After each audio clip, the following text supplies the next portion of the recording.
My name is Alim. I work in the real estate and construction business. The most challenging thing that people with facial differences come up against in the workplace generally relates to our first impression.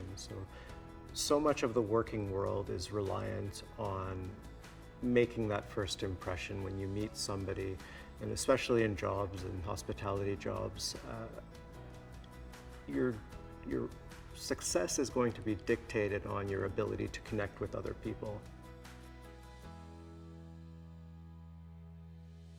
If I'm set against somebody else in an interview, it's always going to be something that they remember more so than anything I might have said.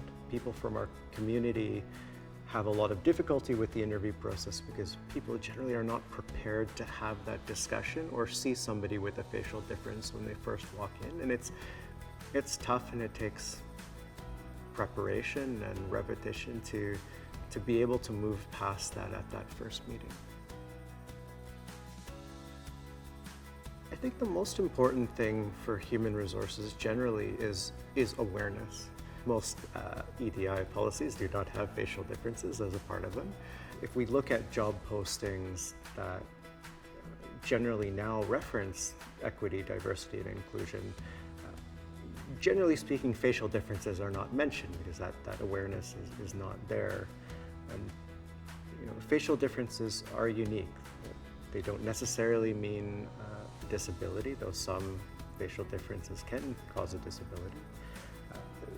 They don't necessarily mean that that person wouldn't be capable of that job. But the fact that there's an awareness to put facial differences in a job posting or in an employee manual, the fact that it's mentioned provides that awareness and that comfort for an individual with facial difference. If having a facial difference can be normalized, then it just becomes another thing. A person has glasses or they don't have glasses. A person is tall or short. Once that observation is made, then that is the only notable thing about it because it's normalized. There are lots of tall people, there are lots of short people.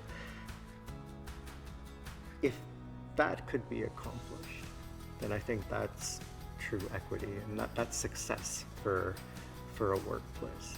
If it's normalized to the point where it's just another thing, it's another part of a human being, it's not the whole human being, that's equity to me.